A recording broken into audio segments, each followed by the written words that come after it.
दोस्तों, आपको बता दें, सावन महीने का जितना बेसब्री से इंतजार सभी शिव भक्तों को होता है, तो वह दिन आने में आप कुछ ही समय बचा है। तो आज हम इस वीडियो में सावन सोमवार और सावन महीने से पहले हमें कौन सी चीज है खरीद लेना है, वह सब जानेंगे।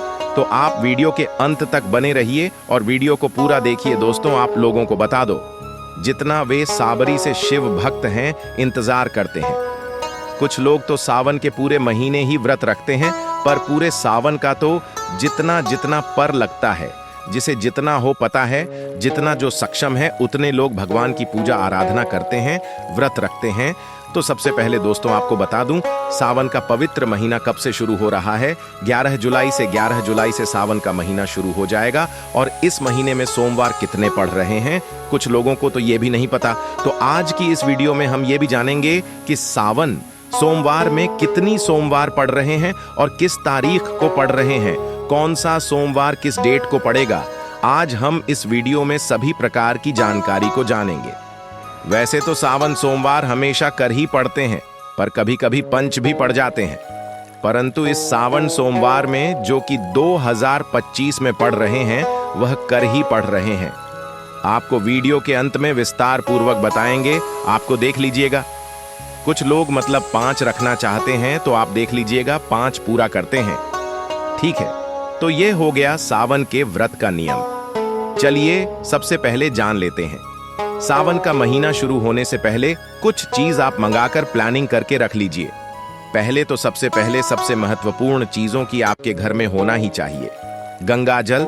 गंगा जल सावन के महीने में घर में होना बहुत जरूरी है, क्योंकि बिना गंगा जल के पूजा पूरी नहीं मानी जाती। तो आप गंगा जल पहले ही मंगा कर रख लीजिएगा। और अगर आपके घर में पहले से ही रखा हुआ है तो अति उत्तम है। अपने घर में गंगा जल जरूर रख लीजिए, बहुत ही मतलब नहीं है। कभी किसी दिन गंगा जल रहेगा तो सभी परिवार मिलकर या खुद जाकर गंगा जल थोड़ा सा साधारण जल में मिलाकर आप अभिषेक कर सकते हैं। तो आप लोग गंगा जल जरूर कहीं ना कहीं से व्यवस्था कर लीजिए। चलिए अब दूसरी चीज भी जान लेते हैं। दूसरी चीज वह है कि अगर आपके घर में शिव जी की कोई फोटो या प्रतिमा नहीं है, तो आप बाएं मार्केट से जरूर खरीद लीजिएगा। और अगर आप मार्केट से न खरीद रहे हैं तो किसी मंदिर से खरीदें, तो वह ज्यादा उत्तम रहेगा। और आप एक छोटी सी शिवलिंग भी उसके साथ जरूर खरीदें, क्योंकि इसकी पूजा करना भी जरूरी माना जाता है। कहा जाता है कि सावन के पूरे महीने में अगर आप शिवलिंग का अभिषेक करते हैं, दूध से ही अभिषेक करते हैं। अगर आपके घर में दूध भी नहीं है, अगर आप थोड़ा सा गंगा जल लेकर भी अभिषेक करते हैं, तो समझी यह शिव भक्त आपसे बहुत ही ज्यादा प्रसन्न होते हैं और आपको हमेशा सुख समृद्धि का आशीर्वाद देते हैं। नंबर 3, सावन के महीने से पहले आप एक और चीज जो कि सावन के लिए बहुत जरूरी है, खासकर उनसे भक्तों के लिए जो व्रत रखेंगे, तांबे का लोटा। तांबे का लोटा आप पहले ही जरूर खरीद लें। अगर आपके घर में पहले से ही है तो ना खरीदे, आप उसका ही उसे कर सकते हैं और उसकी अच्छी तरीके से साफ करके पहले ही आवश्यक रख ले। तांबे के साथ एक पीतल का लोटा भी आप खरीद सकते हैं अगर आप चाहे तो। और अगर आप ना करना चाहे तो कोई जरूरी नहीं है, आप तांबे के लोटे से भी पूजा कर सकते हैं। क्योंकि आपको बता दो, तांबे से शिव जी को केवल जल आप डाल सकते हैं, लेकिन उसमें कुछ मीठी चीज डालकर या दूध डालकर आप अभिषेक नहीं कर सकते। लेकिन करने वाले इससे कर रहे हैं। ऐसा माना जाता है कि उसमें आप जैसे हो रही है चीनी वगैरह डाल देते हैं तो मदीना के समान हो जाता है। दूध को भी कुछ लोग डालकर तांबे से नहीं करते हैं। तो अब देख लीजिएगा, पीतल का ही खरीदनी पड़ेगी, इस बात का ध्यान रखिएगा। ठीक है। नंबर 4, यह खासकर महिलाओं के लिए है, क्योंकि सावन का महीना हरियाली का प्रतीक माना जाता है। तो हर रंग कितना महत्वपूर्ण है, यह तो आप जान ही चुके हैं कि हर रंग मन में खुशी और खुशहाली का प्रतीक माना जाता है। कहा जाता है कि हर रंग महादेव को अत्यंत पसंद है। और अगर कोई व्यक्ति पूरे सावन में हरे रंग के वस्त्र पहना है, तो महादेव उससे बहुत ही ज्यादा प्रसन्न होते हैं। तो अब तक आप समझ ही चुके हैं कि हर रंग हम किस बारे में बात कर रहे हैं। हर रंग मतलब महादेव के लिए मान्य जाना माना रंग, सूट साड़ी वगैरह, चुनरी प्रिंट सावन में हरे और गुलाबी हो। नीला पीला चुनरी का बहुत अधिक महत्व है। रेडी करके रख लीजिए, पूरे सावन कोशिश कीजिएगा। हरा गुलाबी लाल पीली चुनरी। एक और जरूरी बात, अगर आप हो सके तो जो सावन के 4 सोमवार पड़ रहे हैं उन 4 सोमवारों में आप हर रंग जरूर पहने। अगर पूरे महीने संभव नहीं है, कोई व्यक्ति पूरे महीने नहीं पहन पाता है, तो उनके लिए भी बता देते हैं कि अगर पूरे महीना आप हरे रंग के वस्त्र नहीं पहन सकते, पीले रंग के वस्त्र नहीं पहन सकते, तो आप उन 4 सोमवार, क्योंकि महादेव के लिए माने जाते हैं, तो आप उन 4 सोमवारों में भी हरे रंग के वस्त्र पहन सकते हैं और उन वेस्टर्न को पहनकर ही पूजा करें। अगर आपके पास सारे रंग के वस्त्र न हो तो आप पहले ही सिलवा लें। और एक और जरूरी बात, भक्तों, अगर आपके घर में कोई मांस मुद्रा का सेवन करता है तो आप सावन महीना शुरू होने से पहले एक और चीज पहले ही खरीद लें।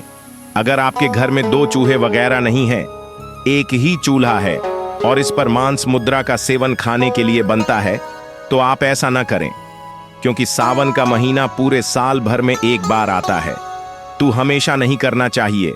भक्तों, आप एक चूल्हा अलग से खरीद ली और जैसे आपका व्रत फरार वगैरह खाना जो भी बनता है आप उसे पर बना लें, क्योंकि व्रत भारी को जी चूल्हे पर आपका मांस वगैरह बनता है, उसे चूल्हे पर फरार वगैरह नहीं बनना चाहिए। तो आप एक छोटा सा चूल्हा या फिर ओवन खरीद सकते हैं, आपके लिए उत्तम होगा। और अगर आपको उससे संबंधित कोई भी डाउट हो, कोई भी प्रश्न हो, तो आप हमसे कमेंट बॉक्स में पूछ सकते हैं। हम आपको उसका रिप्लाई अवश्य देंगे और आपके सभी प्रश्नों का उत्तर बखूबी से देंगे।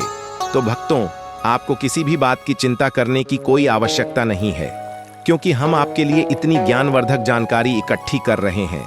तो इतना तो हमारा भी फर्ज बनता है कि हम आपके सवालों का जवाब दें। दोनों चीज बनाने चाहिए, वर्णन नहीं बननी चाहिए। इस बात का आप लोग ध्यान रखिएगा ना, उसे पर बनानी चाहिए। अलग बर्तन रखिए, सेपरेट चूल्हा रखें तो ज्यादा बेहतर होगा। इंडक्शन चूल्हा वगैरह ले लीजिए, इसका 1-2 बर्तन ले लीजिए, लेकिन कोशिश कीजिएगा लिमिट में आप खरीदनी है। और नॉनवेज वगैरह सावन में बिल्कुल मत खाएगा। जिनको भी का जो कहते हैं तो खाने नहीं चाहिए, लेकिन मान लीजिए जो कहते हैं किसी के घर में लहसुन प्याज ही नहीं पड़ता है, तो नॉनवेज तो बहुत दूर की बात हो गई। तो आप लोग जरूर बताइएगा। और अगली चीज आपको क्या खरीदनी है कि चूड़ी वगैरह, हरी चूड़ी और लाल चूड़ी रख लीजिएगा। पहले सोमवार के दिन ही माता गौरी को चढ़ा देनी है और चढ़कर पूरे सावन में हरी चूड़ी पहननी चाहिए। अगल बगल मतलब आगे पीछे आपको लाल चूड़ी भी माता पार्वती के लिए डाल सकते हैं। और हर तो शिव जी को हमारे पसंद है। भोले बाबा, ये भोले बाबा को तो हरी और लाल चूड़ी आपको जहां कहीं भी जाते हैं, अगर कांच की चूड़ियां दिख जाती हैं, तोहरा खरीद कर जरूर रख लीजिएगा। पहले का रखें और माता को चढ़कर हमें खुद धारण करनी है। क्लियर हो गया। और एक और जरूरी बात, महिलाओं के लिए, आप जब भी सावन सोमवार का व्रत करें और उसे दिन पूजन करें तो आप 16 श्रृंगार करके ही पूजन करें, क्योंकि इससे पति की उन्नति और तरक्की होती है। महिला अगर सावन सोमवार के दौरान पूरा 16 श्रृंगार का श्रृंगार करके पूजन करती है तो महादेव उनसे बहुत ही ज्यादा प्रसन्न होते हैं। और आप सावन सोमवार में जो 4 सोमवार पड़ रहे हैं, उनमें से किसी एक सोमवार के दिन आपको माता पार्वती को पूरा श्रृंगार का सामान जरूर चढ़ाना है। और उसमें सबसे जो इम्पोर्टेंट चीज है वह है सिंदूर। सिंदूर आप माता रानी को जरूर चढ़ाएं, क्योंकि इससे माता रानी आपकी सुहाग की रक्षा करेगी और हमेशा आपके सुहाग के ऊपर अपनी कृपा वर्षा आएगी। सावन से पहले भगवान शिव के शिव जी के लिए आप लोग चंदन वगैरह या रोली भगवान के लिए जरूर खरीद लें। लाल चंदन भी ले सकते हैं। पूजा के दुकान पर आपको सभी प्रकार की चीज मिल जाएगी। सावन की पूजा से संबंधित जीजा भी हम आपको बता देते हैं कि आपको कौन कौन सी चीज है सावन के महीने में पूजा करने के लिए जरूरी होती है। चलिए वह छोटी छोटी चीज भी जान लेते हैं, क्योंकि हम कई बार भूल जाते हैं कि हमें क्या खरीदना है, क्या नहीं खरीदना है। कंफ्यूजन बनी रहती है। अगर हम पहले ही ऐसा खरीद कर रख लेते हैं तो हमें पूजा करने में कोई भी बाधा नहीं आती और पूजा बिल्कुल आसान तरीके से सफल हो जाती है। कुछ चीज होती हैं जो आपको पहले ही खरीद कर रखना होती है। वक्त तो कुछ चीज होती है जो आपको हाल ही खरीदना होती है। जैसे कि दूध दही है तो वह आपको उसी दिन खरीदना होता है, पर हम आपको वह चीज बता देते हैं जो आपको पहले ही खरीदना है। जय किसकी? शहद। शहद भक्तों आपको पहले ही खरीद कर रख लेना है, क्योंकि शहद भगवान शिव के लिए अति उत्तम माना जाता है।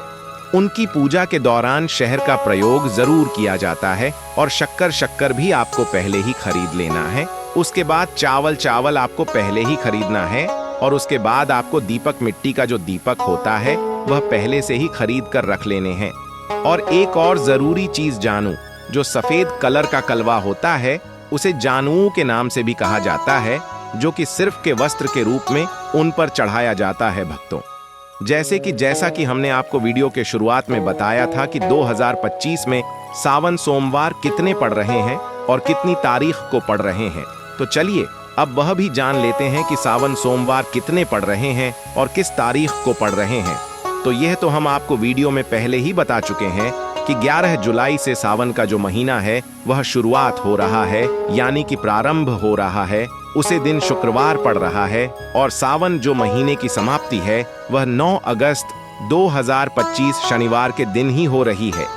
यहाँ पर सावन सोमवार के जो व्रत है वह कर पड़ रहे हैं और श्रावण सोमवार व्रत की जो तारीख के हैं वह इस प्रकार है। सबसे पहले जो सावन सोमवार है वह 14 जुलाई 2025 के दिन सोमवार को और सावन का दूसरा सोमवार व्रत 21 जुलाई 2025 के दिन सोमवार को पड़ेगा। तीसरा सोमवार व्रत 28 जुलाई 2025 के दिन पड़ेगा, जबकि चौथा श्रावण सोमवार 4 अगस्त 2025 सोमवार के दिन चौथा सावन सोमवार पड़ेगा।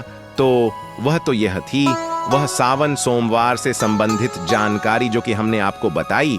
आप जान लेते हैं कि जो दक्षिण भारत में कुछ राज्य हैं जैसे कि आंध्र प्रदेश, तेलंगाना, गोवा, महाराष्ट्र, गुजरात, कर्नाटक, तमिलनाडु में सावन की शुरुआत कब से हो रही है, तो वहां पर सावन की शुरुआत 25 जुलाई 2025 शुक्रवार से हो रही है और सावन की समाप्ति 23 अगस्त 2025 के दिन शनिवार को होगी। और यहाँ पर सावन सोमवार के जो 4 व्रत पड़ेंगे और सावन व्रत की तारीख है इस प्रकार है। 28 जुलाई 2025 के दिन सावन का पहला सोमवार व्रत पड़ेगा। 4 अगस्त 2025 दिन सोमवार को दूसरा सावन सोमवार का व्रत पड़ेगा। 11 अगस्त 2025 के दिन सावन का तीसरा सोमवार व्रत पड़ेगा। 18 अगस्त 2025 के दिन सावन सोमवार का चौथा शंबन सोमवार व्रत पड़ेगा। दोस्तों, तो एक ही दक्षिण भारत से संबंधित सावन सोमवार से संबंधित जानकारी। भक्तों, वीडियो के अंत में जाते जाते अब सावन माह में हम आपको एक ऐसा उपाय बता देते हैं जिसे अगर आप कर लेते हैं तो समझो अपने 33 करोड़ देवी देवताओं को प्रसन्न कर लिया। आपको सावन के महीने में जो 4 सोमवार पड़ रहे हैं उन 4 सोमवारों में गौ माता को एक चीज जरूर खिलानी है। आपको गौ माता से संबंधित यह जानकारी कोई नहीं बताया, सिर्फ और सिर्फ हमारा हिंदू टीवी चैनल नया योग टीवी ही आपको यह जानकारी बताए। तो भक्तों, आपको जो 4 सोमवार है उन 4 सोमवार के दिनों में आपको सुबह जो माता है बहाने रोटी बनाती है, उन माताएं बहनों को सुबह जिस दिन सोमवार पड़ रहा है उसे दिन एक रोटी बनानी है गौ माता के लिए और उसे पर थोड़ी सी हल्दी और थोड़ा सा गुड़ रखकर गौ माता को खिलाना है। इससे उन्हें पूरे सावन सोमवार का फल मिलेगा और साथ ही भगवान शिव उनको सदा सुहागन और सदा सौभाग्यवती का आशीर्वाद भी देंगे। साथ ही उनके पति की जीवन में अड़चन, आर्थिक तंगी, कर्ज से परेशान, उन सबको दूर करेंगे। तो सभी माता और बहनों को यह उपाय जरूर ही करना है, इससे आपको पूर्ण फल की प्राप्ति होगी। भक्तों, सावन महीने से संबंधित आपको यह जानकारी कैसी लगी कमेंट बॉक्स में जरूर बताएं और अगर आपने